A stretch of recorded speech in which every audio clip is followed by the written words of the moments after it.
সৈয়দ মোহাম্মদ তানভীর, ব্যবস্থাপনা পরিচালক, Pacific jeans limited, ballot নং 67। সৈয়দ মোহাম্মদ তানভীর দেশের অন্যতম বৃহৎ ডেনিম রপ্তানিকারক প্রতিষ্ঠান প্যাসিফিক জিন্স লিমিটেডের ব্যবস্থাপনা পরিচালক এবং দ্বিতীয় প্রজন্মের একজন পোশাক শিল্প উদ্যোক্তা। তার পিতা প্রয়াত মোহাম্মদ নাসির উদ্দিন ছিলেন প্যাসিফিক জিন্সের প্রতিষ্ঠাতা এবং দেশের পোশাক শিল্পের অন্যতম পথিকৃৎ। তানভীর 2004 সালে যুক্তরাজ্যের ইউনিভার্সিটি অফ লিডস থেকে ইন্টারন্যাশনাল মার্কেটিংয়ে স্নাতকোত্তর শেষ করে ব্যবসায়িক যাত্রা শুরু করেন।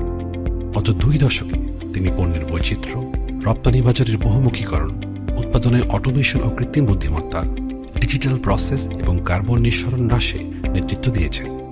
তার কৃতিত্বে প্রতিষ্ঠান পেয়েছে জাতীয় রপ্তানি ট্রফি, শীর্ষ করদাতার স্বীকৃতি ও আন্তর্জাতিক সম্মাননা। তানভীর চট্টগ্রাম চেম্বার, বেবজিয়া, চট্টগ্রাম স্টক এক্সচেঞ্জ সহ বিভিন্ন ব্যবসায়ী সংগঠনের নেতৃস্থানীয় ও গুরুত্বপূর্ণ ভূমিকা পালন করেছেন। বিজিএমইএ 2025-27 নির্বাচনে নির্বাচিত হলে তিনি সব স্তরের উদ্যোক্তাদের সঙ্গে নিয়ে গ্রিন ট্রানজিশন ও বাজার বহুমুখীকরণে কাজ করতে চান।